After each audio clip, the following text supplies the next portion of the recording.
Class 8 maths chapter 3 चतुर्भुजों को समझना understanding क्वाड्रेटरल्स exercise 3.3 का थर्ड क्वेश्चन के आगे के क्वेश्चन हम इस वीडियो के अंदर सॉल्व करेंगे।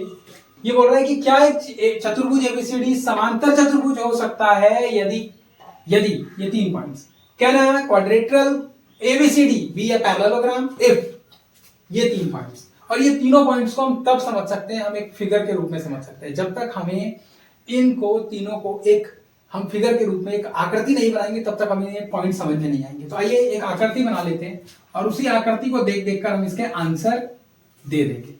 ठीक है, ये मैंने एक समांतर चतुर्भुज बना दिया। अब बेटा समांतर चतुर्भुज जब नाम देंगे एबीसीडी तो बाहर बाहर से नाम देंगे, अंदर से नाम नहीं देना। कभी भी अंदर घुसकर ए बी सी डी ऐसे नाम नहीं दे सकते, बाहर बाहर से नाम देंगे। बोल रहा है एंगल डी और बी बराबर 180 डिग्री। बेटा डी और बी दोनों मिलाकर कितना 180 डिग्री। तो सिंपल सी बात है, ये दोनों भी मिलाकर कितने होंगे 180 डिग्री, क्योंकि चतुर्भुज के चारों कोणों का योग कितना होता है 360। मगर ऐसा आप ध्यान देना, अगर ये 90 है तो ये भी 90 होगा, ये भी 90 होगा, ये भी 90 होगा और सारे कोण 90-90 डिग्री के होंगे, इसलिए ये एक समांतर चतुर्भुज होगा। बट ऐसा हो सकता है कि ये 70 हो, ये 110 हो, तब क्या ये 70 है ये 110 है? ऐसा पॉसिबल थोड़ी ना है। ऐसा हो भी सकता है कि ये किसी और ये 60 डिग्री का हो और ये 120 डिग्री का हो, ऐसा हो सकता है। तो समांतर चतुर्भुज तो नहीं बना हमारा। तो अगर ये 90-90 डिग्री का है तो हो सकता है ये 180 ये समांतर चतुर्भुज हो, और अगर 90-90 डिग्री का नहीं है तो हम ये बोल सकते हैं कि ये समांतर चतुर्भुज नहीं हो। ठीक है ना, बाकी दो कोणों का माप इसमें नहीं दे रखा है, मतलब किसी एक कोण का माप भी अगर हमें ज्ञात होता, अलग से किसी एक कोण का माप भी अगर हमें ज्ञात होता तो हम इसको निकाल लेते। क्योंकि हमें एक कोण का माप, सिंगल एक कोण का माप और कुछ ज्ञात नहीं है, पूरा डाटा हमें नहीं मिला हुआ है, इसलिए हम इसको पूरी तरह से नहीं बोल सकते कि हाँ है या हाँ नहीं है। तो हम यहां लिखेंगे कि आंसर नंबर 1 कि हाँ हो सकता है अथवा नहीं भी। Yes, may be possible और not। हो भी सकता है और नहीं भी हो सकता। दूसरे पर चलते हैं। ए बी बराबर है डीसी के और बराबर है 8 सेंटीमीटर। अलग से एक और चित्र बनाकर समझते हैं इसको। ये मैंने एक समांतर चतुर्भुज बनाया ए बी सी डी। बोल रहा है ए बी और डीसी दोनों बराबर है। ए बी और डीसी दोनों, ये भी 8 सेंटीमीटर का है, ये भी 8 सेंटीमीटर। कुछ कुछ तो लग रहा है समांतर चतुर्भुज।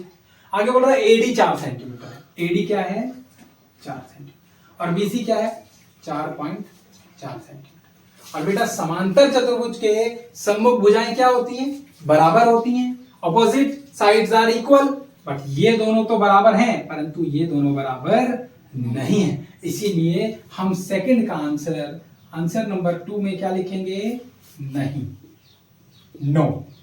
ठीक है, थर्ड को इसी फिगर के साथ करेंगे। एंगल ए बराबर 70 डिग्री और सी बराबर 65 डिग्री।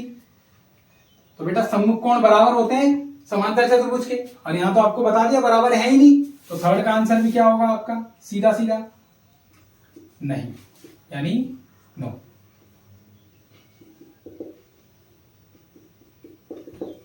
तो फर्स्ट, सेकंड और थर्ड पॉइंट का आंसर आपका क्या, फर्स्ट का आंसर हो भी सकता है नहीं भी, और सेकंड और थर्ड का आंसर नहीं और नहीं, दोनों में ही नहीं आएगा। क्यों? क्योंकि ये पॉसिबल नहीं, समांतर चतुर्भुज के सम्मुख कोण बराबर होते हैं। देखिए, अगर आपको समांतर चतुर्भुज के गुण के बारे में पता है तो आप बहुत आसानी से बता सकते हो, गुण नहीं पता है तो नहीं बता सकते। समझ गए? इसको नोट करिए, नेक्स्ट क्वेश्चन करते हैं। और देखिए बेटा, कह रहा है एक चतुर्भुज की कच्ची आकृति खींचिए, रफ फिगर, जो समांतर चतुर्भुज तो नहीं होनी चाहिए परंतु जिसके सम्मुख कोणों के माप बराबर होने चाहिए। Draw a rough of a quadrilateral that is not a parallelogram but has exactly two opposite angles of equal measure। बेटा, एक ऐसी आकृति है जिसके सम्मुख कोण बराबर होते हैं।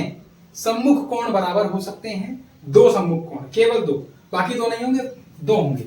ऐसी आकृति होती है बेटा, हमने पढ़ा था काइट की आकृति, पतंग की आकृति में ये कोण इस कोण के बराबर हो सकता है। ठीक है बेटा, ये कोण इसके कोण के बराबर होता है। तो हम बोल सकते हैं इसका आंसर हम जब लिखेंगे तो ये आकृति बना देंगे और यहां लिख देंगे पतंग यानी काइट। बस यही आपके थर्ड और फोर्थ क्वेश्चन थे। पांचवें क्वेश्चन से आपके क्वेश्चंस बिल्कुल अलग हैं, इसीलिए हम उन्हें नेक्स्ट वीडियो में कंप्लीट करेंगे। Thank you so much, note करिए।